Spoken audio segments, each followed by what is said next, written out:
Are getting point? Hello children, मेरी आवाज़ आ रही है? Hello hello. यस सर, आ रही है लेकिन बार बार थोड़ा कट जा रही है बीच हाँ, बीच में। बीच में एक्चुअली एक कॉल आ गया ना, इसलिए मेरा लैपटॉप से आवाज़ नहीं जाती है, मैं मोबाइल से यूज़ कर रहा हूँ। खैर चलो, तो हमारा एडी का जो है, देखो यहाँ पर है एडी, हमने लिखा है ना कंपोनेंट्स ऑफ एडी। हम दो सेक्टर में ये लेते हैं, सी प्लस आई लेते हैं, और फोर्थ सेक्टर जब होता है ना तो यही लेते हैं, सी प्लस आई प्लस जी प्लस एक्स माइनस एम। आपको ये बार बार पढ़ोगे, बार बार लिखोगे तो याद होगा, नहीं तो हमेशा कंफ्यूज रहोगे, आपको लगेगा कितना डिफिकल्ट है सब्जेक्ट है, जबकि सब्जेक्ट बहुत मज़ेदार है। ठीक है, आर गेटिंग पॉइंट? थोड़ा सफाई कर देते हैं, क्लीन स्वच्छ भारत अभियान, ठीक है, क्योंकि थोड़ा गंदा लग रहा है। ओके, तो अगर आप देखो तो ये हमारा एडी है, ये हमारा एएस है, प्रोडक्शन कैपेसिटी को दिखाने वाला ये कर्व है, ये एएस, ठीक है, और स्टैटिक है, दोनों एक्स और वाई एक्सिस की इक्वलिटी को दिखाता है। नेशनल इनकम अकाउंटिंग का कॉन्सेप्ट काम करता है, तो इनकम एम्प्लॉयमेंट उसके इक्वलिटी को दिखाता है, मतलब as production income sir employment दोनों के इक्वलिटी को दिखाता है, एम्प्लॉयमेंट इनकम और आउटपुट। समझ में आ रही मेरी बात? एडी के इस पॉइंट पर होने का मतलब क्या है? इस पॉइंट पर होने का मतलब क्या है कि there is excess of demand, ठीक है, and production is less. When demand is excess and production is less, so there is a lot of impact. Okay, are getting point? In the economy, घर किससे अगर तुलना करो तो जो aggregate demand ज़्यादा है, तो अब क्या करना पड़ेगा कि हमको प्रोडक्शन बढ़ाना पड़ेगा, मम्मी को दोबारा आटा गूंथना पड़ेगा। ठीक है, आर गेटिंग पॉइंट? और घर की संतुष्टि के लिए मम्मी को कहाँ आना पड़ेगा? इस प्रोडक्शन लेवल से उनको इस प्रोडक्शन लेवल पर आना पड़ेगा। इकोनॉमी को क्या करना पड़ेगा? सरकार को वो सारी व्यवस्थाएं करनी पड़ेंगी जिससे प्रोडक्शन यहाँ से उठकर यहाँ आ जाए। इकोनॉमी खुश, मम्मी खुश, घर में इक्विलिब्रियम, सब खुश खुश। समझ में आ रही बात? समझ में आ रही है मेरी बात? बोलो भाई, हेलो, अरे कुछ तो बोलो, समझ में आ रहा है? अब इससे अच्छा क्या बताऊं, कुछ बोलोगे नहीं, इसका मतलब समझ में आ रहा है। आप लोग ठीक है, तो अब हम जाते हैं थोड़ा फास्ट ट्रैक में चलते हैं। एग्रीगेट डिमांड, ठीक है, AD is the sum total of demand of all goods and services in economy during a period of 1 year. Okay, period of 1 year, ये हमारा हो गया। कौन सा कॉन्सेप्ट हुआ? स्टॉक हुआ या फ्लो हुआ? ओके, समझ में आ गया, ठीक है। पीरियड ऑफ टाइम है, मैं बोलूँगा नहीं, आप खुद ही बताओ, चैट बॉक्स में लिख सकते हो बेटा। हाँ, अपनी उंगलियों को रजाई से बाहर निकालिए और अपने आंसर दीजिए। Do it fast. स्टॉक है या कौन या फ्लो है? जल्दी से चैट बॉक्स में लिखिए आप। ओके, जल्दी से, फास्ट। नहीं, अभी तक किसी बच्चे ने नहीं लिखा। इतना टाइम नहीं होता, ये मैराथन सेशन नहीं है ऑनलाइन की तरह कि मैं इतना टाइम दूंगा तो गड़बड़ हो जाए। 30 मिनट का पीरियड मिला है, सिलेबस भी कंप्लीट करना है। Flow concept, okay. 2 sector model में सी प्लस आई, 1 मार्क्स क्वेश्चन, सी प्लस आई प्लस जी प्लस एक्स माइनस एम, ये भी 1 मार्क्स का क्वेश्चन तैयार। ओके, अब आते हैं एडी का कंपोनेंट सी और आई है। कंजम्पशन फंक्शन, हम सी पर आ गए हैं, देख लीजिए। सी पर के consumption function states the relationship between the consumption and income. C is equal to function of C is equal to है यहाँ पर एफ वाई, ठीक है, ये भी 1 मार्क क्वेश्चन तैयार। ठीक है, एपीसी, सी के 2 कंपोनेंट हैं, एक तो एवरेज का कॉन्सेप्ट है, दूसरा प्रोपेंसिटी वाला कॉन्सेप्ट है। यहाँ पर देखो प्रोपेंसिटी वाला कॉन्सेप्ट है, एवरेज सी बाई वाई होता है, ये भी 1 मार्क्स तैयार। MPC equal to delta C by delta Y, ठीक है, ये क्या बताता है कि चेंज इन इनकम के चेंज होने से कंजम्पशन में कितना चेंज हुआ, ये चेंज इन कंजम्पशन और चेंज इन इनकम का रेशियो है। 1 मार्क्स तैयार। यहाँ भी कौन सा क्वेश्चन पूछेगा ये मैं नहीं जानता, लेकिन 1 मार्क्स का क्वेश्चन है। Linear consumption function, linear consumption function मतलब स्ट्रेट लाइन का कंजम्पशन फंक्शन। कंजम्पशन फंक्शन हमेशा ध्यान रखना कि वो 0 से स्टार्ट नहीं होगा। क्यों नहीं होगा? क्योंकि यहाँ पर खेला होवे सी बार है, और यही हमारा सी बार है, ठीक है। इसको करते हैं हम, क्या कहते हैं, ऑटोनोमस कंजम्पशन। देखो यहाँ लिखा हुआ है, दिस इज ऑटोनोमस कंजम्पशन, ये कई बार पूछा जा चुका है, 1 मार्क्स तैयार। ठीक है, यहाँ पर बी क्या है? ये हमारा वही है मार्जिनल प्रोपेंसिटी टू कंज्यूम, जो बताता है कि इनकम के चेंज होने पर कितना चेंज होगा, consumption, rate of change in consumption due to change in income, MPC denote it.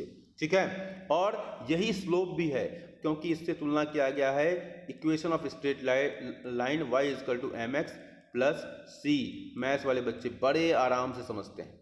Okay, ठीक है, तो ये हमारा m क्या है, स्लोप होता है। यहाँ क्या है, ये MPC स्लोप है। MPC क्या है, स्लोप है। पॉइंट, अगर यहाँ से हम परपेंडिकुलर ड्रॉ करें तो हम इस स्लोप को आसानी से समझ सकते हैं। देख लो, ये स्लोप है, slope indicates the tan theta, तो tan theta is equal to perpendicular by base, perpendicular by base. Okay, are get point. तो ये सब स्लोप को बताता है। सबको समझ में आ रहा है ना बेटा? ओके, चलिए, तो ये हमारा है, आपको डायग्राम के रूप में भी दिखाने का प्रयास कर रहा हूँ। तो ये हमारा हो गया कौन सा, ये हमने बात किया एग्रीगेट डिमांड का। इसी तरह हमारा aggregate supply, AD is equal to C plus I होता है, तो AS इज इक्वल टू क्या होता है, एग्रीगेट सप्लाई। इनकम के दो ही रूप हैं, इनकम को या तो कंज्यूम कर लो या तो सेव कर लो, या तो उड़ा दो या तो बचा लो। ठीक है, या तो उड़ा दो मतलब कंजम्पशन पर खर्च कर दो, या तो सेव कर लो।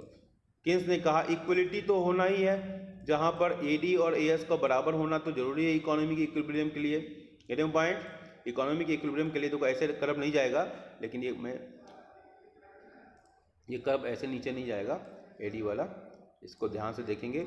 ऐसे किया, माउस से कितना लूँ, रोज़ सोचता हूँ कि अच्छा सा कोई परचेज कर लूँ, कौन सा क्या कहते हैं राइटिंग पैड, सोचते सोचते रह जाता हूँ, और ये ऐसे है मान लो। ठीक है, तो ये हमारा AD होगा। तो AD और AS की इक्वलिटी तो होना जरूरी है इकोनॉमी के इक्विलिब्रियम के लिए। अगर AD और AS की इक्वलिटी हो, मतलब इस तरीके से हो, तो क्या होगा, ये देखो क्या होगा, AD is equal to AS। ठीक है, अभी AS को क्या होगा भी दिखाऊंगा, और तो ये हो जाएगा C प्लस आई। ठीक है, और इस C की चर्चा हमने अभी कर लिया APC के रूप में। ठीक है, और MPC की चर्चा हो गई, आई बचा हुआ है वो भी हम देख लेंगे, C प्लस एस। ठीक है, यही C प्लस एस हम यहाँ पर बात कर रहे हैं। यहाँ पर समझ में आ रही मेरी बात चिल्ड्रेन? समझ में आ रही मेरी बात? तो ये C और C कट गया, तो बचा क्या, I और S। मतलब इकोनॉमी दो अप्रोच निकल कर आते हैं AD और AS से। एक तो aggregate demand is equal to aggregate supply, दूसरा इन्वेस्टमेंट और सेविंग बराबर हों। अगर इकोनॉमी में सेविंग जो भी है वो बैंकिंग सिस्टम के माध्यम से चैनलाइज्ड हो और वो पूरा का पूरा इन्वेस्टमेंट हो जाए, तो इकोनॉमी में इक्विलिब्रियम होगी, कोई होल्डिंग नहीं हो। तो यहाँ पर देखो, हम AS पर बात कर रहे हैं बेटा, ध्यान से देखना, टाइम बहुत कम बचा है, अब लगता है 5-10 मिनट तो आप लोग ऐसे खा जाते हैं, आते नहीं हो। टीचर का तो मेहनत उतना ही लगता है, और पेरेंट्स कहेंगे बेटे का रिजल्ट अच्छा नहीं हो रहा है। तो मल्टीपल टास्किंग हो जा रही है, और आलस्यम ही मनुष्याणां सृजस्तो महान रिपु, इसको कोई नहीं समझता है। ठीक है, तो हमारा AS में जो कंपोनेंट था ये आपको समझ में आ चुका है कि C प्लस एस। ठीक है, C प्लस एस। अब हम S की बात करेंगे।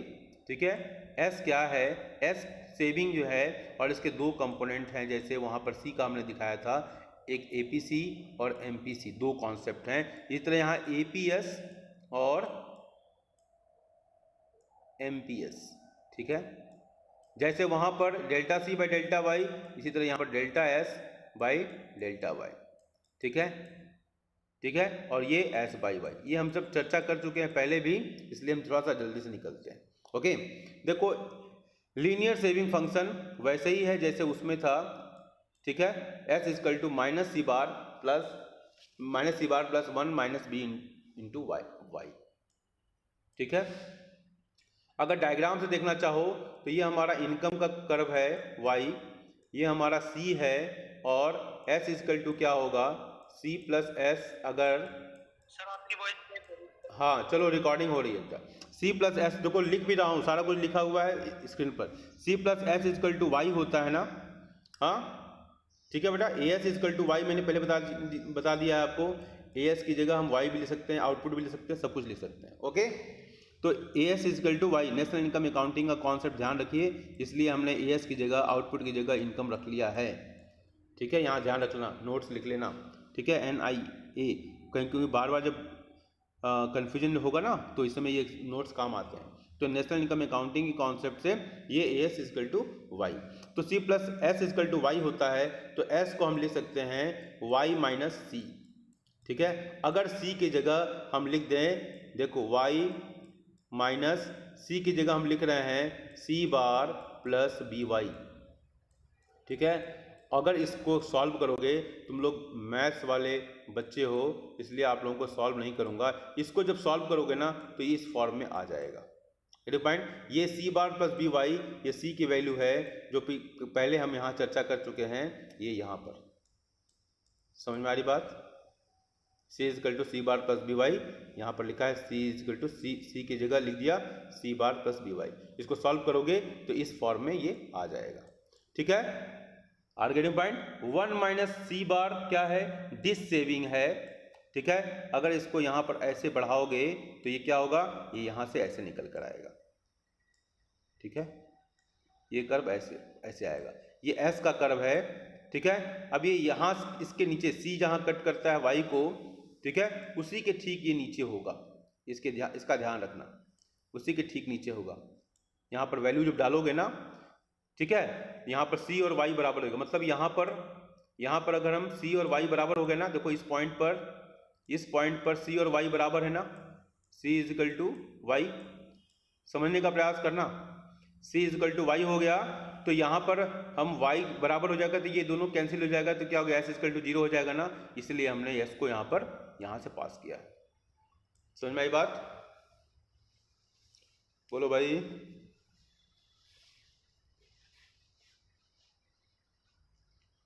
समझ में आ रही बेटा बात?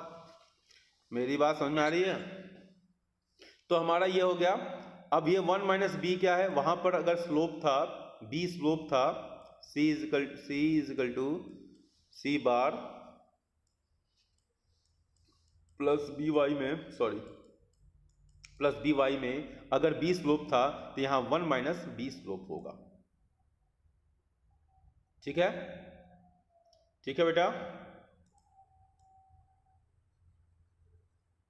चलिए, बहुत मेहनत करने की जरूरत है बेटा। इकोनॉमिक्स हल्के से में बहुत ले रहे हैं आप लोग, कैजुअल एटीट्यूड है, वो आपका अटेंडेंस बता रहा है, और सोचोगे कि टीचर की बात कैसे समझ में आएगी, कभी नहीं समझ में आएगी। ठीक है, जो बच्चे सीरियस हैं उनको ज़्यादा समझ में आएगा, जो बच्चे नहीं सीरियस हैं उनका रिजल्ट भी खराब होगा, आगे बहुत दिक्कत आने वाली है। मैं देख रहा हूँ जनरेशन पूरी खराब हो रही है इस ऑनलाइन के चक्कर में। ये बहुत बड़ा चैलेंज हो गया है, गवर्नमेंट चिंतित है, समझ रहे हैं?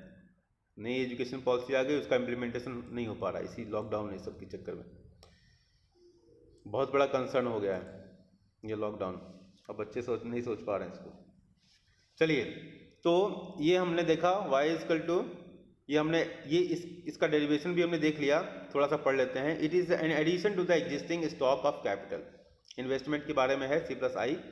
ठीक है, ये क्या है? स्टॉक ऑफ कैपिटल में एडिशन है। ठीक है, ये हमारा इन्वेस्टमेंट कर्व को अगर हम देखें, किन्स ने किसकी बात की? ऑटोनोमस इन्वेस्टमेंट की बात की। Keynes always talked about the autonomous investment, that investment is not going to change at the level of income. Whatever the level of income, minimum investment must be done by the economy, that is by the government.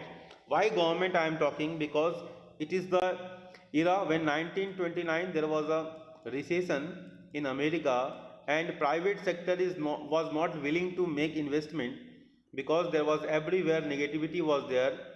ठीक है, there was a problem of unsold stock. अगर हम if we want to show through graphs, somewhere economy was performing like this. Get your point? There was a unsold stock. ठीक है, so in that scenario there is no tendency to further produce further because there is already this is the existing stock, excess stock was there. जब तक ये stock clear नहीं होगा तो कैसे private sector investment करता? अब this was a great problem. इस प्रॉब्लम को डॉक्टर के पास गया गया, doctor economist doctor J.M. Keynes, उनके पास ले जाया गया तो उन्होंने 1936 में एक बुक लिखी, general theory of employment, interest and money. In that book he road the prescription. आप कह सकते हो वर्ल्ड का सबसे बड़ा प्रिस्क्रिप्शन है। डॉक्टर के पास जाते हो तो एक पर्चे में लिख देता है ना, और इकोनॉमी का प्रिस्क्रिप्शन जब लिखा जाता है तो एक बुक बन जाती है, ठीक है। तो 1936 में ये प्रिस्क्रिप्शन लिखा जेएम किन्स ने, 1936 में ये बुक पब्लिश हुई, general theory of employment, interest and money, ठीक है। उन्होंने कहा कि अगर इस अनसोल्ड स्टॉक को समाप्त करना है तो गवर्नमेंट को ही कुछ करना पड़ेगा, ठीक है। क्लासिकल के बिलीफ को हम नहीं जाना चाहते हैं, बस इतना ही याद रखो यहाँ पर कि इन्वेस्टमेंट कौन करेगा? Government, because the government is the welfare of the economy, it works for the welfare of the economy, ठीक है। तो गवर्नमेंट को ही कुछ करना पड़ेगा, because private sector was unwilling. Private sector वैसे भी केवल प्रॉफिट मोटिव से काम करता है, वरना झारखंड और उड़ीसा में उसने कई स्कूल खोल दिए होते प्राइवेट सेक्टर ने। स्कूल कहाँ खोलेगा प्राइवेट सेक्टर? बड़े बड़े शहरों में, पुणे में, बेंगलोर में, दिल्ली में। देखते हो कितने सारे प्राइवेट स्कूल्स हैं, ओके, जो सो कॉल्ड एजुकेशन दे रहे हैं। Getting point? They are not opening in the rural area, they are not opening in the tribal area. हमारे ट्राइबल भाई बंधु केवल सरकार ही कर सकती है, ओके। तो किन्स ने कहा कि it is a government which must take initiative. तो उसने कहा इसको, इन्वेस्टमेंट को प्रॉफिट से कोई मतलब नहीं है, it is not oriented with the profit and government has to. आज देश में इतना बड़ा इंफ्रास्ट्रक्चर क्रिएट किया जा रहा है, ठीक है। गवर्नमेंट कितना इन्वेस्टमेंट कर रही है, it is a road revolution time. Transport के सेक्टर में जितना बड़ा रेवोल्यूशन हो रहा है, it is not easy task, it mind.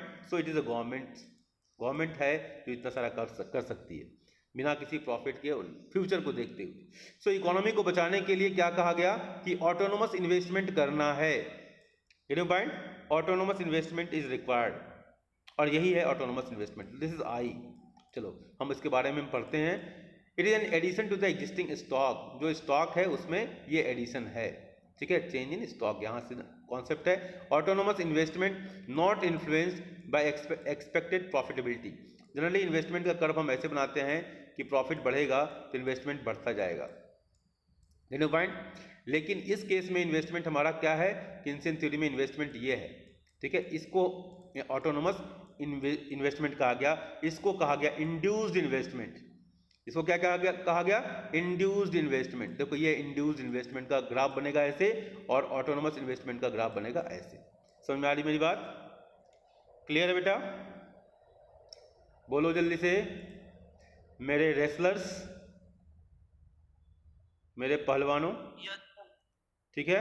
चलो तो हम आगे बढ़ते हैं। ऑटोनोमस इन्वेस्टमेंट, ये बहुत ही इंपॉर्टेंट क्वेश्चन है, ये 1 मार्क्स आपका तैयार हुआ। Not influenced by expected profitability, induced investment influenced by expected profitability. समझ में आ रही मेरी बात? अब आते हैं मीनिंग। एग्रीगेट सप्लाई का मीनिंग क्या है? As is total flow of goods and services, total value of goods and services produce in economy during a period of time. वही चीज है जीडीपी, ठीक है। तो as is total flow of goods and services in economy. 2 sector model ले रहे हैं तो जीडीपी मान लो इसको, ठीक है। 4 सेक्टर मॉडल लेते तो जीएनपी हो जाता। तो flow of goods and services, यहाँ भी एक क्वेश्चन निकल कर आ गया अगर एप्लीकेशन लेवल का क्वेश्चन बने तो, ठीक है। एएस रिप्रेजेंट्स जीडीपी और जीएनपी, 2 सेक्टर मॉडल के अनुसार वो जीडीपी, ओके, ध्यान में रखना। यहाँ से एक एमसीक्यू अच्छा क्वेश्चन निकल के आया। पीरियड ऑफ 1 ईयर, ठीक है। फ्लो कॉन्सेप्ट है। Full employment, all those who are able to, willing to work, existing wage rate, ठीक है। फुल एम्प्लॉयमेंट का मतलब क्या हुआ? ये हुआ। इससे क्या निकल कर आता है कि फुल एम्प्लॉयमेंट के केस में भी अनएम्प्लॉयमेंट बना रहेगा, वो होगा वॉलंटरी अनएम्प्लॉयमेंट होगा। ये हमारा फुल एम्प्लॉयमेंट का अगर लेवल है तो इस केस में भी इसका मतलब ये नहीं है कि 100% एम्प्लॉयमेंट। ऐसे भी कामचोर होंगे इकोनॉमी में जो एग्जिस्टिंग वेज रेट पर काम नहीं करते हो। किन्स कहते हैं इन कामचोरों की बात मेरे सामने मत करो, डोंट टॉक अबाउट दिस कामचोर्स, कामचोरों की बात किन्स नहीं करते। जो सो रहे हैं हम उनकी बात नहीं करते, जो जाग रहे हैं उनकी हम चिंता कर रहे हैं कि उनको समझ में आ जाए। कहते हैं देव देव आलसी पुकारा, ठीक है। जो अपने जीवन के प्रति सजग नहीं है उसको कौन हेल्प कर सकता है बेटा? मैं जाग रहा हूं, आप जाग सकते हैं, वो नहीं जाग सकते हैं जो सोए हुए हैं। And it is my humble request to the parents also to monitor this, generation खराब हो रही है। मैं एक आपके बच्चों के लिए, जो सोते हुए बच्चों के लिए, मैं इन जागते हुए बच्चों और इनके परिवारों को भला बुरा नहीं सोच सकता। कितना टाइम लगता है एक बच्चे को कॉल करूं मैं? संभव है क्या? Impossible, impossible. मैं इन बच्चों का नुकसान नहीं कर सकता। सबको जागने की जरूरत है। केवल मोबाइल दे देने से पढ़ाई नहीं हो सकती। Full employment, okay. So all those who are able, पहला पॉइंट है able and willing to work at the existing wage rate, ठीक है। Are getting point? तो इनको फुल एम्प्लॉयमेंट में ऐसे सारे लोग जो मजदूरी की जो दर मार्केट में है उस दर पर काम करने के लिए तैयार हैं, ऐसे सारे लोगों को रोजगार मिल जाएगा।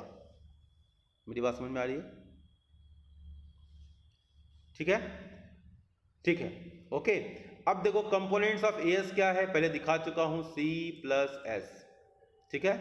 S is equal to Y is equal to C plus S, A is equal to C plus S, okay. तो ये पहले मैं चर्चा कर चुका, ठीक है। वॉलंटरी अनएम्प्लॉयमेंट, ठीक है, ये क्या होता है, ठीक है। एम्प्लॉयमेंट अनएम्प्लॉयमेंट का सिनेरियो देखो। फुल एम्प्लॉयमेंट समझ में आ गया, जो एग्जिस्टिंग वेज रेट पर हैं, एबल हैं, वो काम उनको, ठीक है, वो तैयार हैं, तो वो फुल एम्प्लॉयमेंट लेवल में ऐसे लोगों की को कंसिडर किया जाएगा। अनएम्प्लॉयमेंट पर बात करते हैं। वॉलंटरी अनएम्प्लॉयमेंट और इनवॉलंटरी अनएम्प्लॉयमेंट, दो भागों में इन्होंने अनएम्प्लॉयमेंट को कैटेगराइज किया। वॉलंटरी अनएम्प्लॉयमेंट, जानबूझकर बेरोजगार वो व्यक्ति होता है, a person is not willing to work at existing wage rate, जिसको हम शुद्ध हिंदी में कहते हैं कामचोर। मैं बीटेक किया हूं, 10,000 की नौकरी कैसे करूंगा? अरे 10,000 की नौकरी कर, तेरी स्किल नहीं मरेगी। हाँ, टाइम आएगा कि तू 15,000 ही पाएगा, और 15 से 50 ही पाएगा, और 50 से लाख तक भी जा सकता है। Get your point? Time will come, अपना टाइम आएगा। Get your point? So voluntary unemployment, ठीक है, इसके लिए हमने एक वर्ड यूज किया, कामचोर। A person is not willing to work at the existing wage rate, ठीक है। पढ़ेंगे तो अनअकैडमी से पढ़ेंगे, पांडे सर का वीडियो नहीं देखेंगे। कोई बात नहीं है, वो तो बात इसकी है कि वो अट्रैक्टिव ज़्यादा होता है, ठीक है। पांडे सर में अट्रैक्शन कम है, इसलिए नहीं देखना है। लेकिन क्लास तो अटेंड कर ले बेटा, कुछ तो सुनेगा, कुछ तो फायदा होगा। इनवॉलंटरी अनएम्प्लॉयमेंट क्या होता है? All those who are able, willing to work at the existing wage rate don't get work. ये हमारा कंसर्न है। वो चाहते हैं बेचारे, ठीक है, बच्चे क्लास में आ रहे हैं लेकिन उनको कुछ नेटवर्क का इशू हो जा रहा है, कुछ अलग बात है, उसकी वजह से बात समझ में नहीं आ रही, ठीक है। Are getting point? या हम जो पढ़ा रहे हैं वो हो सकता है कि उसके एग्जाम्पल उसको सूट नहीं करता हो, उसके लिए हम प्रयास करेंगे, अलग से वीडियो भी बना देंगे। Are getting point? ये बात है। तो हम ऐसे लोगों के लिए मर मिटने के लिए तैयार हैं, सिस्टम मर मिटने के लिए तैयार है ऐसे लोगों के लिए। Getting point? चलिए अब आते हैं, थोड़ा सा डायग्राम को देख लो। हमने ये डायग्राम पहले ही बता दिया है। ये हमारा AD है, C प्लस आई लिखा हुआ है, AS is equal to C plus S लिखा हुआ है। इस पॉइंट पर है AD इजकल टू AS है, या AS इजकल टू AD लिखा हुआ है। इस पॉइंट से इधर है तो क्या है? AD is greater than AS है, ठीक है। अब इसको समझना है, दिमाग में बैठा लीजिए, लेकिन इसको और आसान बनाने के लिए मैं बता दूं, एक और डायग्राम में बना दूं यहीं पर साथ साथ, ठीक है। ये AD क्या होता है? AD is equal to C plus I, ठीक है। मतलब ये हमारा, देख लो ध्यान से, ये हमारा C का कर्व है और ये I का कर्व है मान लो, तो हर पॉइंट पर हम C और I जोड़ते जाएंगे। इसमें इतना हर पॉइंट पर कितना क्या जोड़ेंगे? ये जो बना रहे हैं ना, ये हाँ, इसको जोड़ते जाएंगे तो ऐसे ये ऐसे उसकी बिल्कुल पैरेलल बन जाएगा। ये पैरेलल नहीं दिखा पा रहे हैं, वो अलग बात है। ये C है, ये I है, और ये क्या हो गया? C plus I is equal to AD। समझ में आई बात? तो ये हमारा AD का निर्माण ऐसे ग्राफिकली ऐसे निर्माण हम कंस्ट्रक्शन कर लेंगे। Are getting point? समझ लो बेटा, ठीक है। स्क्रीनशॉट लेना हो तो ले लो, बुक में सारा कुछ दिया हुआ है, लेकिन समझना बहुत जरूरी है, ठीक है, बुक में जो समझाया है लैंग्वेज, कभी कभी जो बोलने के लिए हमारे पास बहुत सारे शब्द होते हैं, लिखने के लिए शब्दों की कमी पड़ जाती है। तो ये एडी हमारा वो है, समझ में आ गया ना बेटा। एस बहुत ही आसान है, सी प्लस एस दोनों को जोड़ दिया, यहाँ पर एस है, ठीक है, वो उसको रिप्रेजेंट करता है सी प्लस एस को, ठीक है। तो ये हमारा एस है।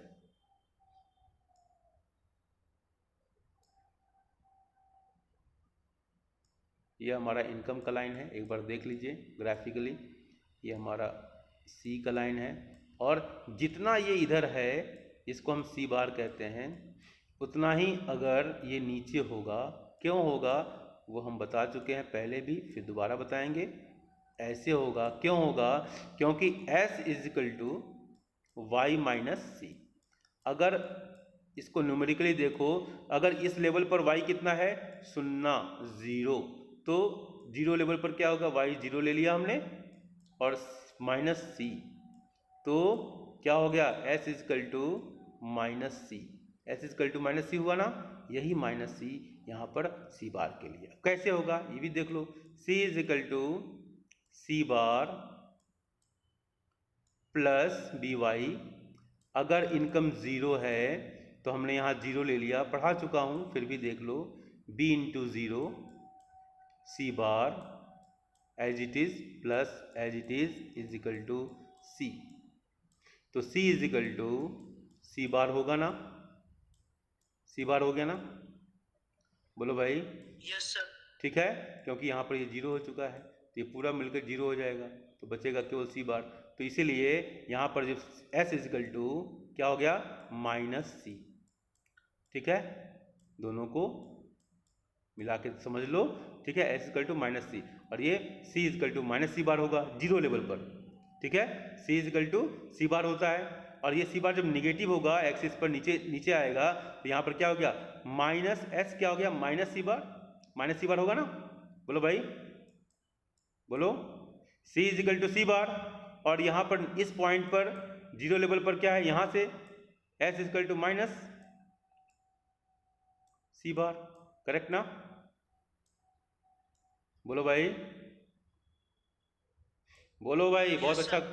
ठीक है ना, ये समझ में आ गया ना। देख लो, मैं बहुत ईमानदारी से पढ़ाने का प्रयास कर रहा हूँ, ठीक है, स्क्रीनशॉट लेना हो तो ले लो। चलिए, ये कैसे हुआ, डेरिवेशन समझना है, डेरिवेशन दिमाग में बैठेगा ना तो याद रहेगा हमेशा।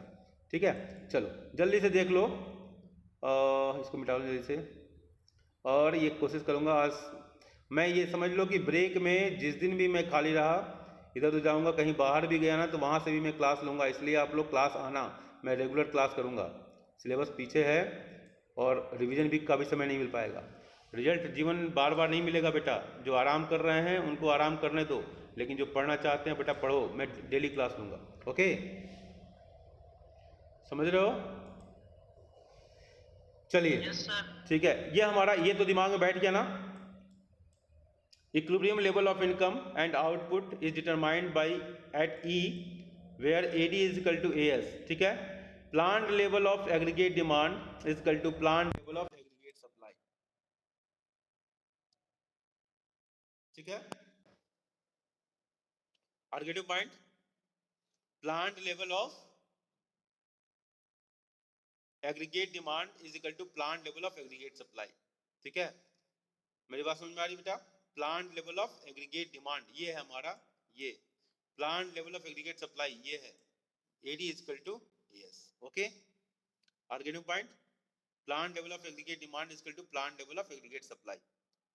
ठीक है, अब देखो क्या होता है, इम्प्लीकेशंस देख लो, तीन equilibrium level of output, AD is equal to AS corresponding to full employment resources, resource का फुल एम्प्लॉयमेंट हो रहा है, AD is greater than AS corresponding to full employment of resources over full employment equilibrium. ये मैं दिखा दूंगा, अभी diagram से दिखाऊंगा आपको। AD is less than AS corresponding to full employment of resources under full employment equilibrium. अब इसको हम डायग्राम से बता रहे हैं, ध्यान से देखना, ऐसे मैंने डायग्राम बनाया, ध्यान से देखिएगा, बिल्कुल ध्यान से, जहां पर AD AS के बराबर हुआ, ये फुल एम्प्लॉयमेंट यहां होना चाहिए था।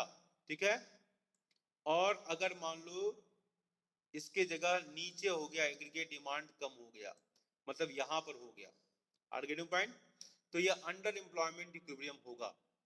ठीक है, एक्स एंटे यहां पर, एक्स पोस्ट यहां पर, मतलब बाद में एक्चुअल यहां पर है, डिजायर्ड यहां पर है, ये डिजायर्ड है और ये एक्चुअल है, ठीक है। तो क्या हुआ, ये अंडर एम्प्लॉयमेंट इक्विलिब्रियम होगा, this equilibrium is short lived, ठीक है। इकोनॉमी को कोशिश करनी होगी कि फिर वापस यहां जाए।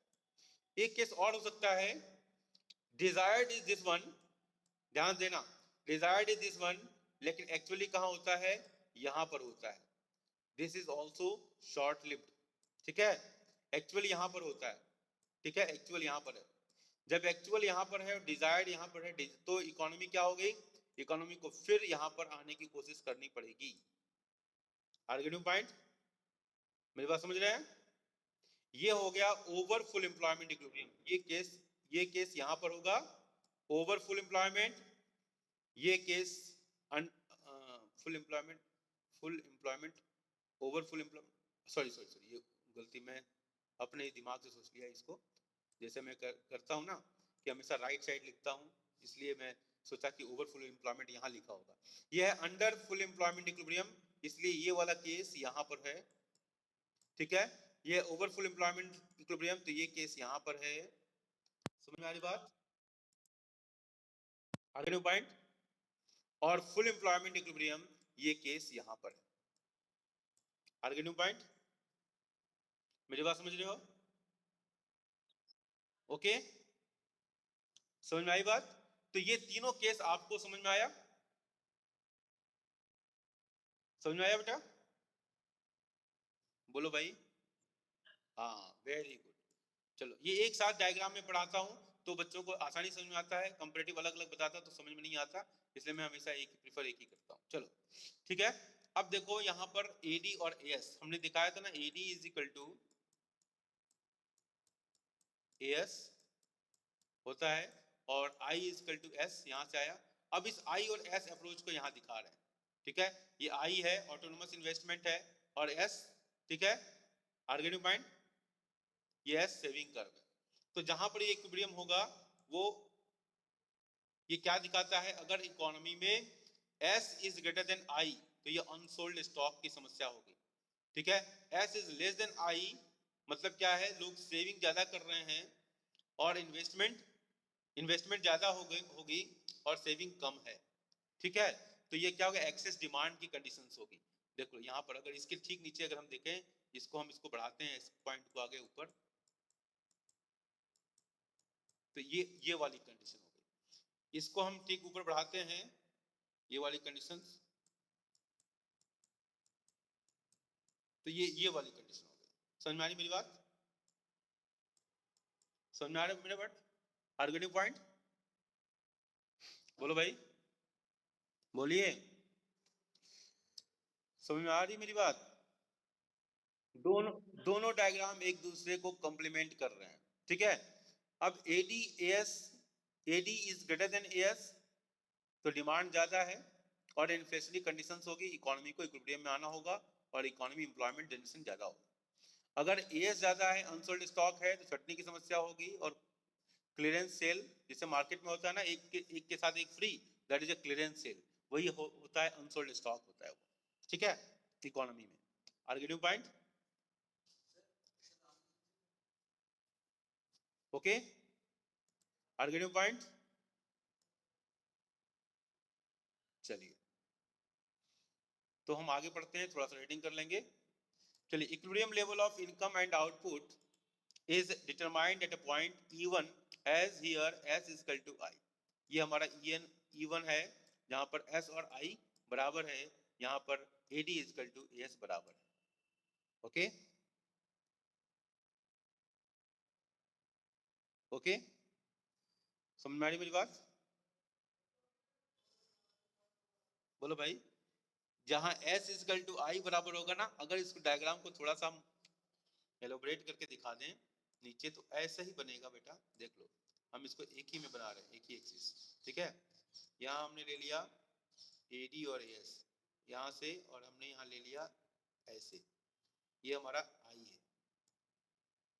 है, यहाँ से हमने परपेंडिकुलर ड्रॉ किया और यहाँ से हमने S ड्रॉ कर दिया, S यहाँ से निकलेगा, ओके, ठीक है, एस यहाँ से होगा, आई यहाँ से होगा, एस और आई बराबर है, यहाँ पर ए डी और ए एस बराबर, करेक्ट,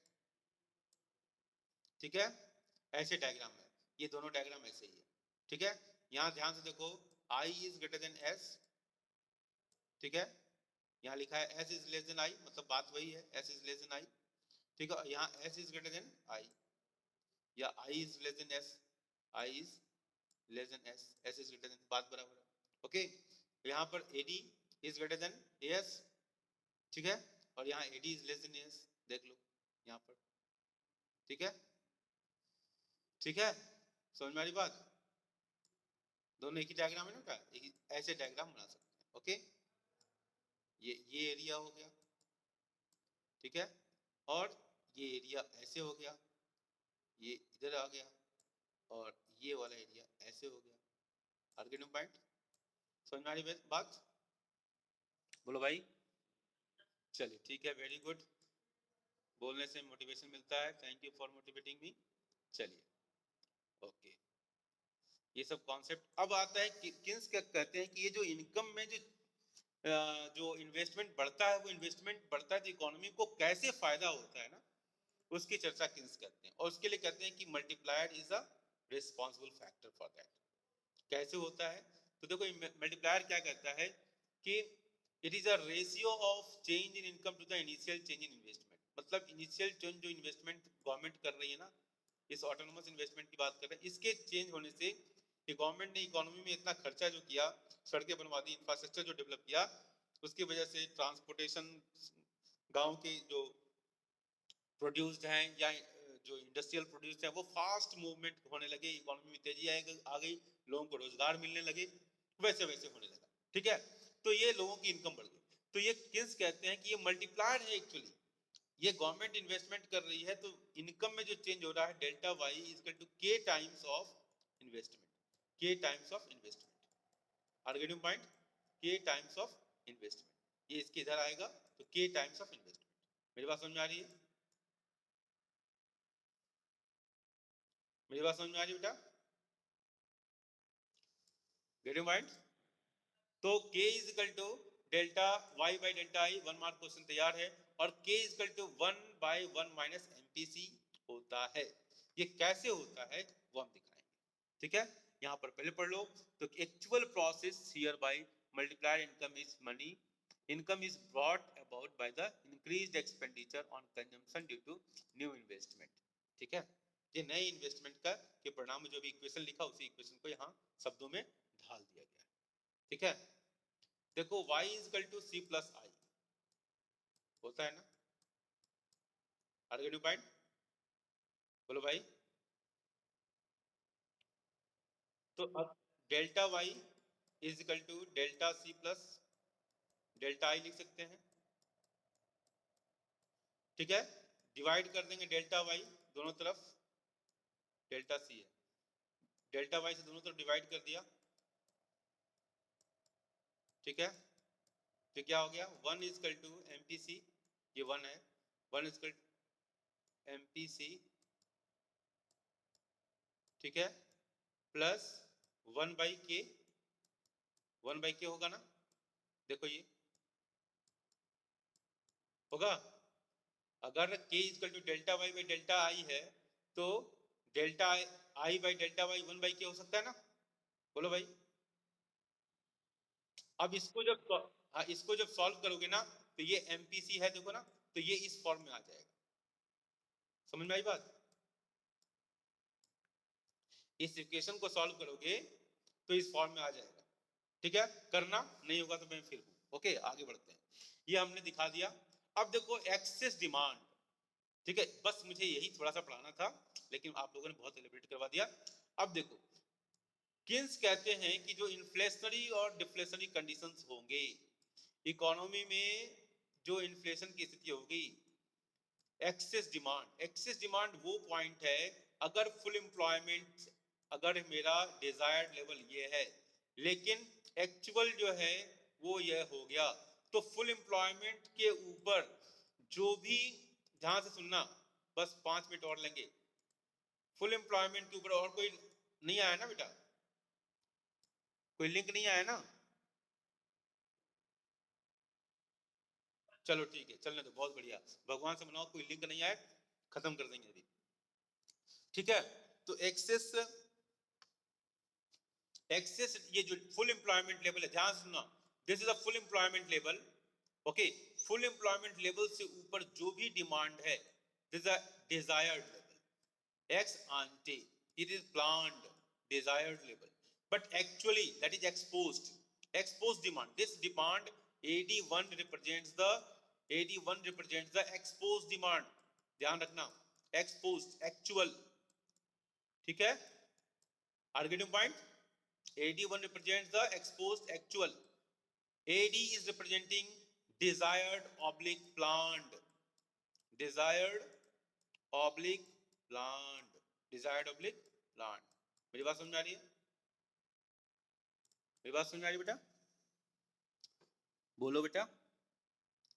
सो ऐसे कंडीशन में जो हमको एक्सेस जो डिमांड दिखाई दे रहा है, this demand create the inflationary gap, वो इन्फ्लेशन को बढ़ाने वाला होगा, क्योंकि जो रिसोर्स जो है यहां पर होने चाहिए और उससे ज्यादा डिमांड हो गया। Here is a full employment of resources, ठीक है, घर में 5 रोटी बनी, 5 रोटी खा गई, that is a full employment level. 5 रोटी बनी, 10 रोटी की डिमांड, फाइटिंग शुरू, मुझे नहीं मिला मम्मी, मुझे नहीं मिला मम्मी, शुरू हो गया चिल्लपों। Get point? द इकोनॉमी में चिल्लपों get point? Are get point? समझ में आ रही मेरी बात? बोल भाई। हाँ, okay, so AD is greater than AS। यहां पर अब शब्दों पर आ जाए, इसको थोड़ा स्वच्छ भारत अभियान, इसको मिटा दूं।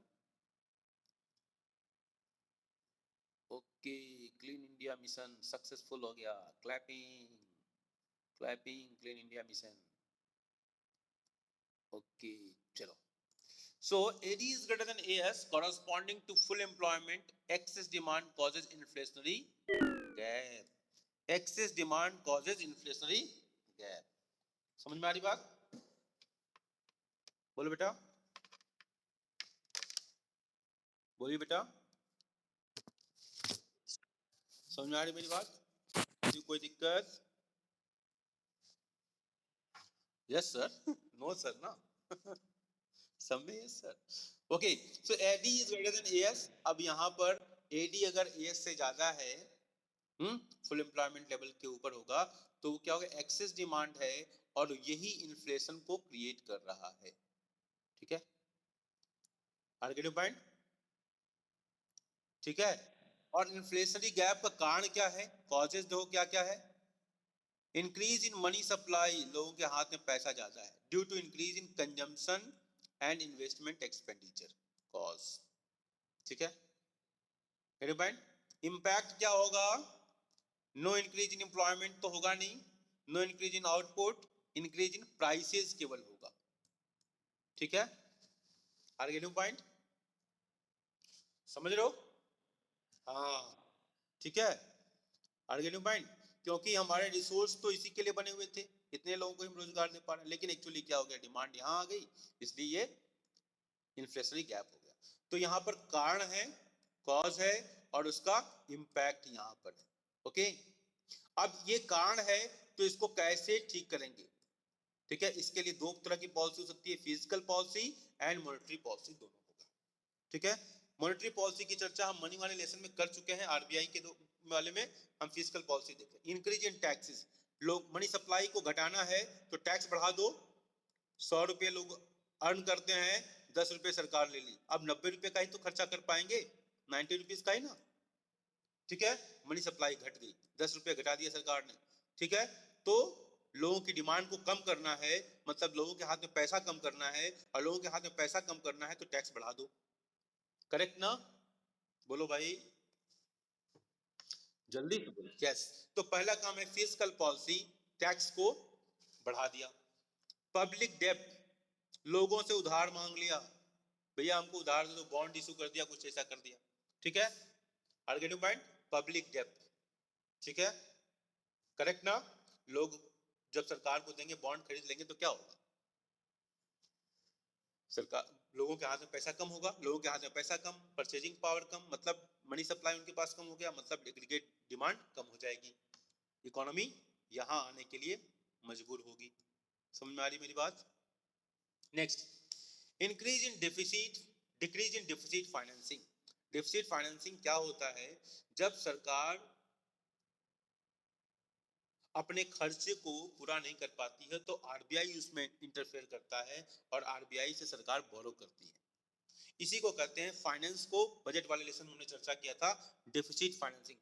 डेफिसिट को फाइनेंस करना is known as deficit financing, which is by the government. RBI नई प्रिंटिंग, नई न्यू करेंसी को प्रिंट भी करती है, ठीक है, या सरकार को उधार देती है, मनी सप्लाई बढ़ जाएगी। तो डिक्रीज इन डेफिसिट फाइनेंसिंग मतलब डेफिसिट फाइनेंसिंग को हम फॉलो नहीं करेंगे, उसको घटा देंगे, ठीक है। डिक्रीज इन गवर्नमेंट एक्सपेंडिचर, गवर्नमेंट अपने रेवेन्यू एक्सपेंडिचर को कंट्रोल कर सकती है, ज्यादातर रेवेन्यू एक्सपेंडिचर भी फोकस किया जाता है, ठीक है। तो ये सारे स्टेप्स हैं एक्सेस डिमांड को कंट्रोल करने के लिए, ठीक है।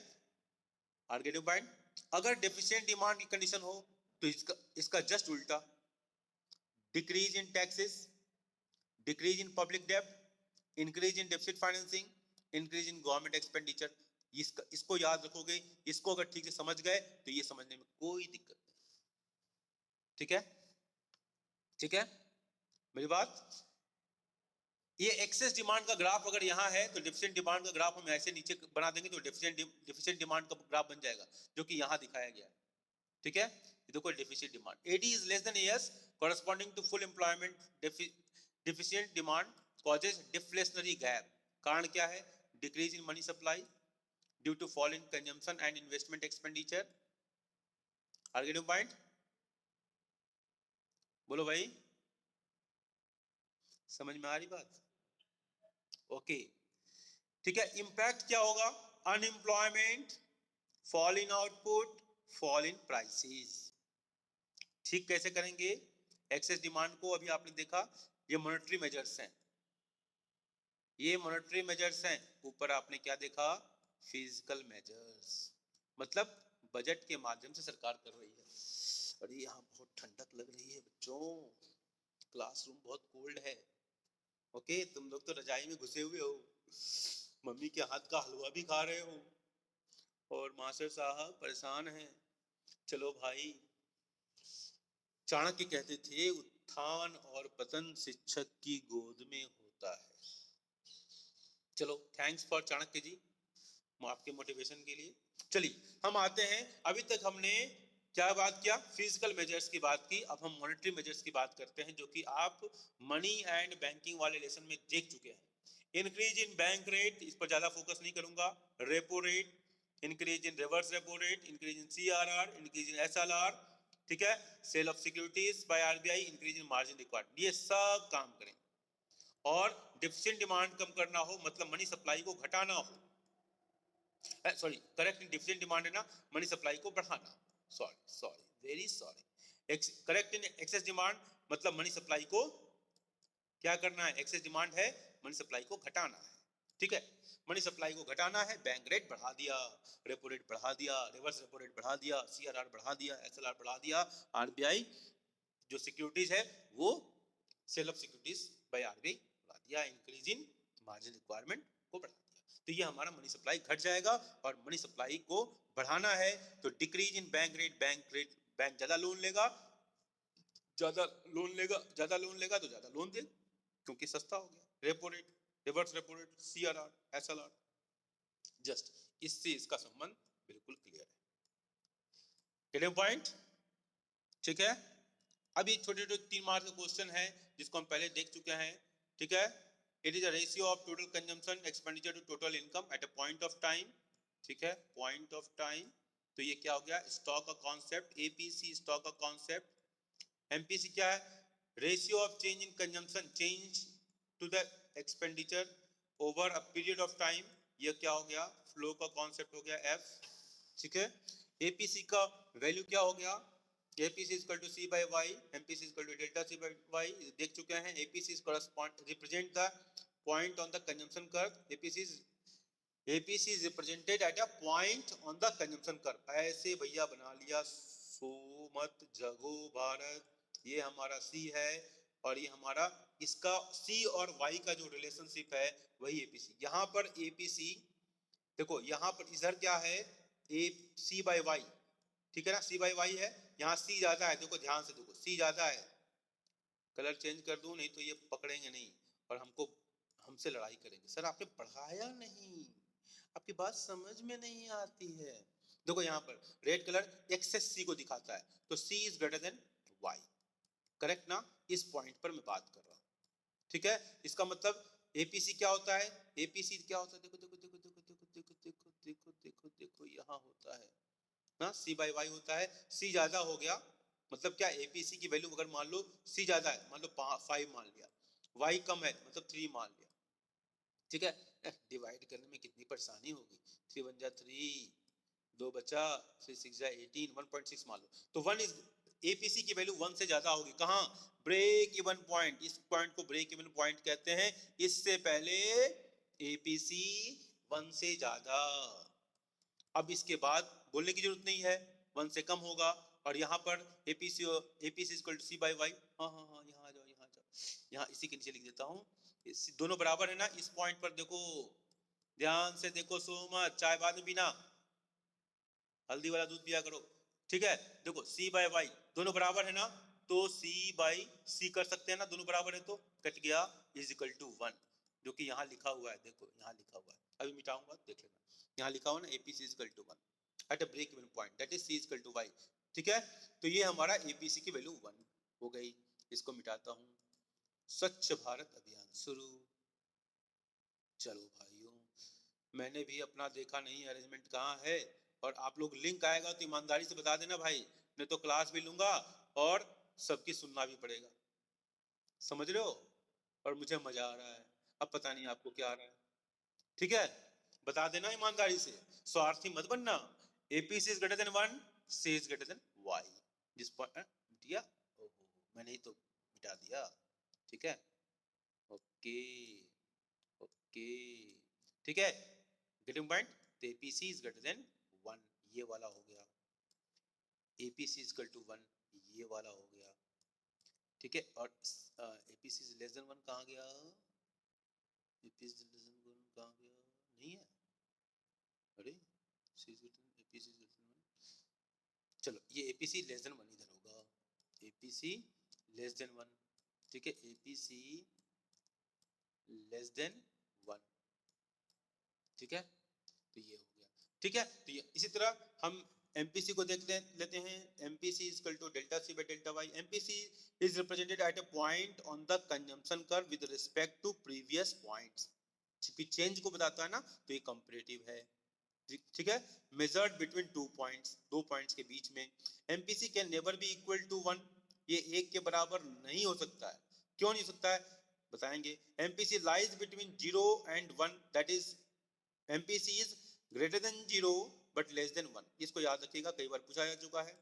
MPC can not be more than 1 as, ये बहुत इंपॉर्टेंट पॉइंट है, चेंज इन कंजम्पशन, ध्यान से सुनना, change in consumption can not be more than change in income, बिल्कुल ये तो कॉमन सेंस की बात है, इनकम 5 रुपया बैठा और कंजम्पशन कैसे 20 रुपया हो जाएगा, समझ रहे हो, इसी पॉइंट को ये है, कॉमन सेंस वाला पॉइंट है ये, तो MPC can not be more than change in consumption, can not be more than change in income, ठीक है, एमपीसी रिपीट कर रहा हूं, MPC can not be more than 1 as change in consumption can not be more than change in income, income में जितना change हुआ उससे 5 रुपए से 10 रुपया इनकम हुआ, चेंज 5 रुपए का हुआ, कंजम्पशन में 20 रुपया नहीं चेंज हो सकता, ठीक है, ओके ओके। अगर एमपीसी का मतलब डायग्राम बनाना हो तो कैसे बनाएंगे ये भी देख लो भाई, ठीक है, एमपीसी का डायग्राम बनाने की कोशिश कर रहा हूं मैं, एमपीसी सी और वाई की जरूरत है हमको, ध्यान से देखना, देखना ध्यान से, बन रहा है, ठीक है, ठीक है, ये वाई को मिटा ही देते हैं ना, अभी वाई की जरूरत हमको क्या है, फिलहाल देखते हैं क्या हो सकता है, ठीक है, ये हमने सी का बनाया, ठीक है, अब हम यहाँ से क्या कर रहे हैं, परपेंडिकुलर ड्रॉ कर रहे हैं, परपेंडिकुलर ड्रॉ कर रहे हैं ना, और यहाँ पर ये देखो एक्स एक्सिस पर तो वाई है, मालूम ही है हमको, ठीक है। अब देखो यहाँ से इस पॉइंट से अगर इस पॉइंट आया तो ये क्या हुआ, चेंज इन वाई, ठीक है। यहाँ पर वाई लिया है और यहाँ पर सी लिया है, ठीक है, चेंज इन वाई। और ये पहले यहाँ इतना इतना कंजम्पशन था, इतना कंजम्पशन था, और इतना से इतना हुआ, तो चेंज कितना हुआ, इतना हुआ, डेल्टा सी, करेक्ट ना।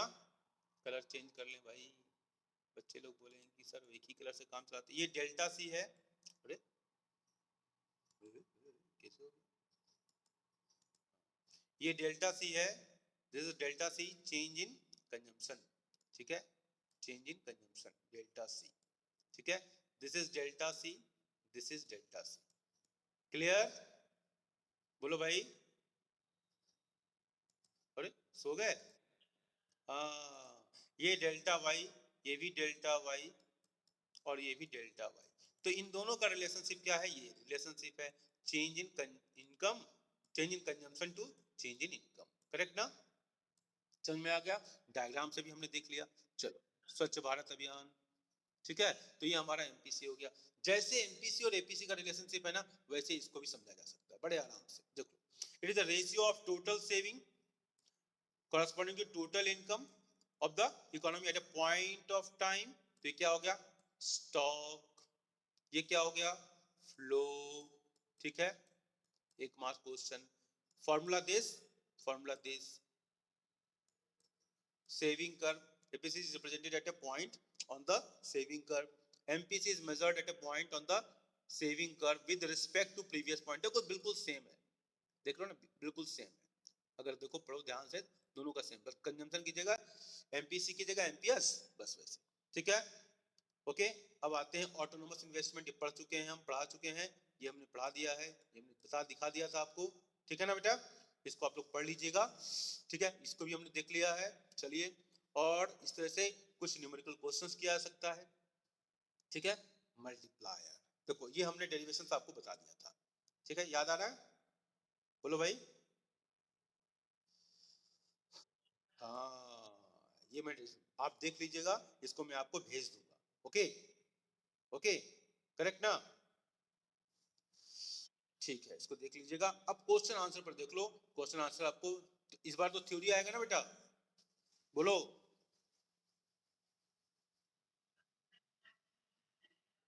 थ्योरी की संभावना उसमें आपको सर्कुलर में दिया हुआ है थ्योरी ना, हाँ हाँ, थ्योरी भी आएगा, दोनों आएंगे, ओके। और फिर देखो कोई चेंज होता है ना, तीनों तरह की व्यवस्थाएं की गई थी कि जब लॉकडाउन होगा तब क्या होगा, नहीं होगा क्या होगा, तीनों तरह की व्यवस्थाएं की गई, इसलिए आप हर तरह की तैयारी कीजिए। इस सेकेंड टर्म में थ्योरी भी जरूरी है, पढ़ते रहिए, वैसे भी थ्योरी जरूरी है बेटा, वैसे भी थ्योरी जरूरी है, क्योंकि थ्योरी से कॉन्सेप्ट क्लियर होता है। चलो, पहला क्वेश्चन क्या, explain the concept of inflationary gap with the help of diagram. अभी मैंने बताया था ना, इन्फ्लेशनरी गैप कब कब होगा, फुल एम्प्लॉयमेंट लेवल, पहले डायग्राम देखो, ठीक है। इन्फ्लेशनरी गैप, ये हमारा एडी है, एक्स आंटे मतलब प्लांट मतलब desired, D for desired, P for plant, ठीक है। इन्फ्लेशनरी गैप कब होगा, हमेशा फुल एम्प्लॉयमेंट के बाद, एक्चुअल डिमांड यहाँ आ गया, एक्चुअल डिमांड यहाँ आ गया, देख लो ना, तो इसके ऊपर जो ये जो गैप हुआ, दैट इज इन्फ्लेशनरी गैप, ठीक है। आर गेटिंग पॉइंट, ये जो गैप हुआ that is inflationary gap, okay. इसी क्वेश्चन को स्वच्छ भारत अभियान, देख लो, मिटा दिया, ओके। अब देखते हैं इसी क्वेश्चन को और में क्या पूछा है, state the impact of excess demand under Keynesian theory of employment in an economy. Question एक ही है, क्वेश्चन पूछने का ढंग बदल दिया। Explain over full employment equilibrium, समझ में आ गई बात, बोलो बेटा, समझ में आया। मैंने शायद स्वच्छ भारत अभियान में मिटा दिया है ऊपर का, देखो बचा होगा, नहीं मिट गया, मिटा दिया था ना, हाँ ठीक है।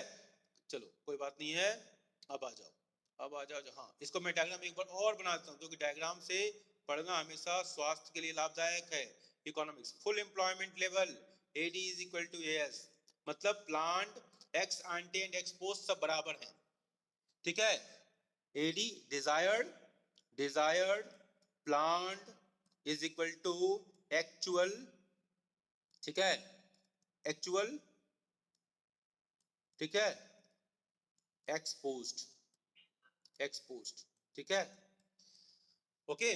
तो यहां पर है ओवर फुल एम्प्लॉयमेंट कहां होगा, ऐसे होगा, ठीक है।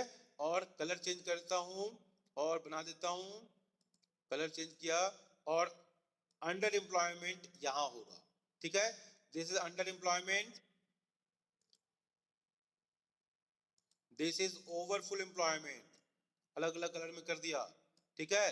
और this is full employment, this is full employment, correct ना, समझ में आ गई बात।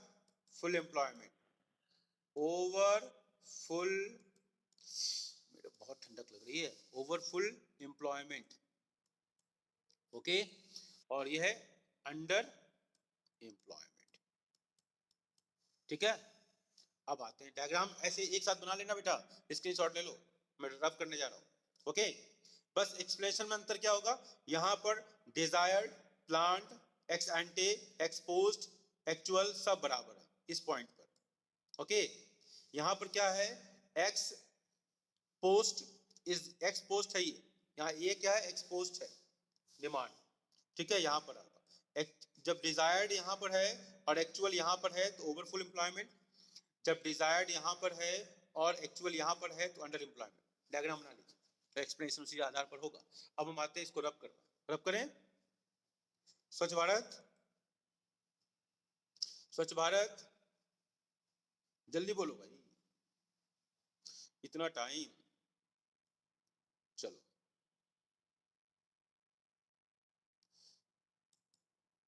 वैसे मैं रिकॉर्डिंग भी कर रहा हूं, लेकिन आप लोग अपना करो, लिखोगे ज्यादा अच्छा है। Excess demand refers to the situation when aggregate demand is in excess of aggregate supply corresponding to the full employment in the economy, that is AD is greater than AS corresponding to full employment, or when actual level of aggregate demand is more than required or planned level of aggregate demand to maintain full employment, ठीक है। Inflationary gap refers to the situation of excess demand. It is equal to the difference between AD beyond full employment. AD is at full employment equilibrium. Observation: in the diagram figure 3, at a point E, AD is equal to AS. Figure 3 कहाँ है? Figure 3 ऊपर है क्या? Okay okay okay, ये वाले figure की बात हो रही है शायद। फिगर 3 लिखा नहीं है, फिगर 3, ओके ओके। अभी हम देखते हैं एडी, चलो इस फिगर की बात हो रही होगी, AD is greater than S, okay okay.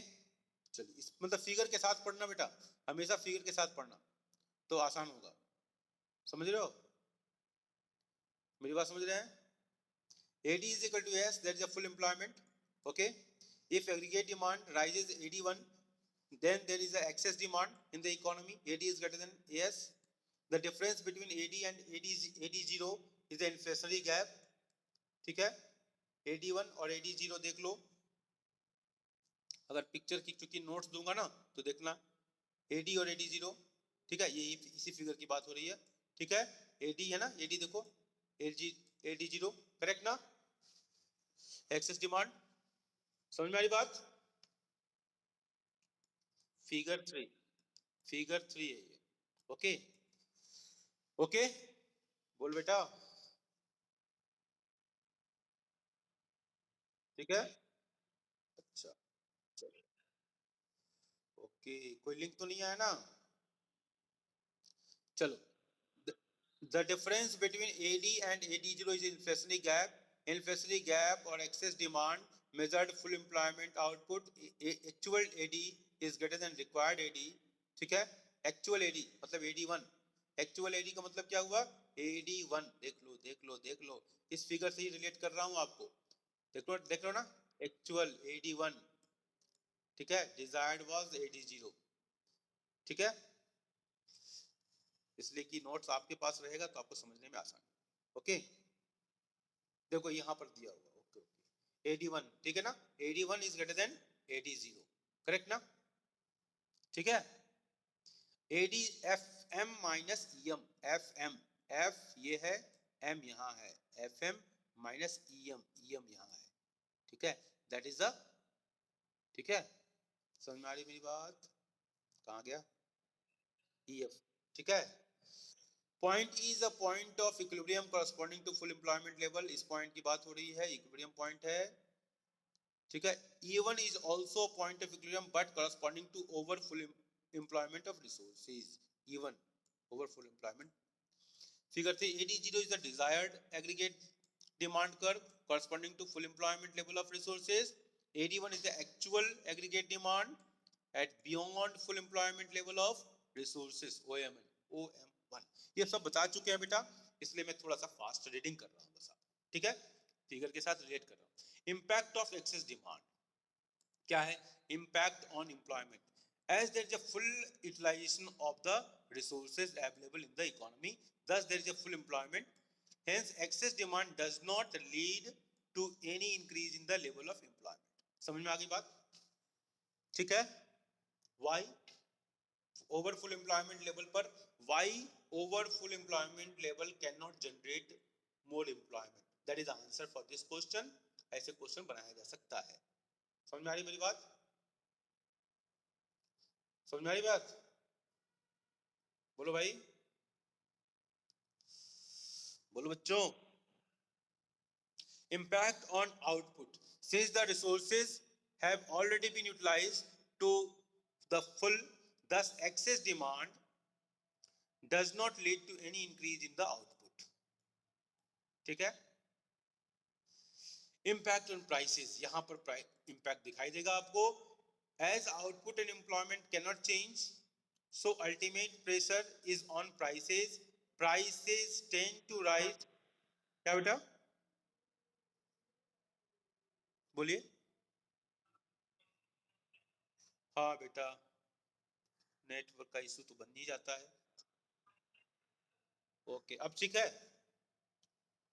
मैं रिपीट कर दे रहा हूं, ये पहले भी चर्चा कर दिया है लेकिन फिर भी देख लो। इम्पैक्ट ऑन अनएम्प्लॉयमेंट, हम एक्सेस डिमांड का क्या असर होगा एम्प्लॉयमेंट के ऊपर। देखो, there is a full utilisation of resources, full, जब जब फुल एम्प्लॉयमेंट इक्विलिब्रियम लेवल है, ओहो, ठीक है, तो ये फुल एम्प्लॉयमेंट जब ना ये लेवल है, तो क्या है, there is a full utilisation of resources at full employment equilibrium, ठीक है।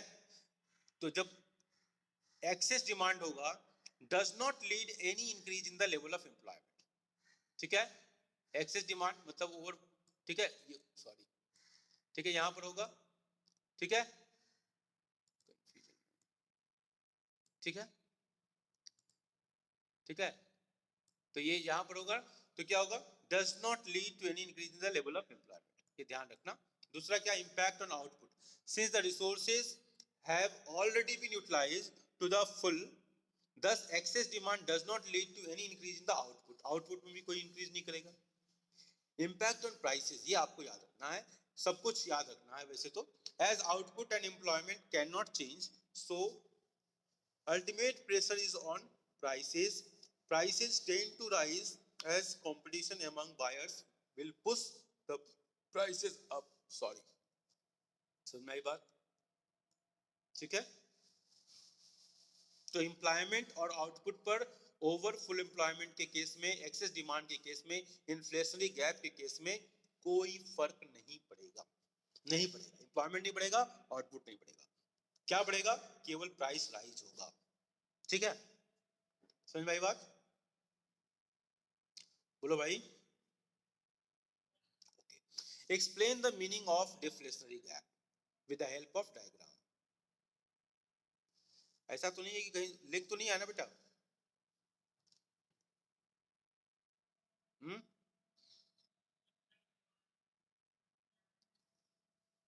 बोलो। हाँ, ये डिफिशिएंट डिमांड है, अंडर एम्प्लॉयमेंट वाला केस होगा।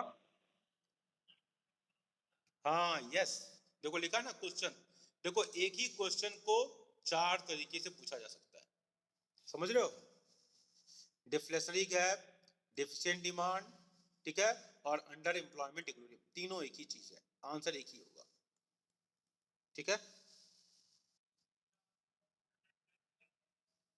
चलो इसके रिकॉर्डिंग भी कर रहा हूं बेटा, परेशान मत हो, ठीक है।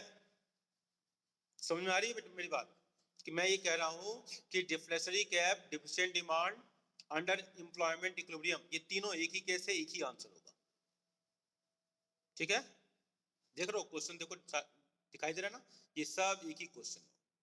ओके, पढ़ लो इसको। Deficient demand refers to the situation when aggregate demand is short of aggregate supply corresponding to the full employment in the economy, that is AD is less than AS corresponding to the full employment. अभी diagram में भी देखेंगे हम। When actual demand is less than required oblique planned AD to maintain full employment, deflationary gap refers to the situation of deficient demand. It is a shortfall in the aggregate demand from the level of required to maintain full employment equilibrium in the economy. आपका observation figure 4 में, figure 4 देख लीजिए, ध्यान से देखिए figure, ठीक है। AD0 मतलब क्या, ये डिजायर्ड है, प्लान्ड है, एक्चुअल ये है, एक्सपोज्ड ये है।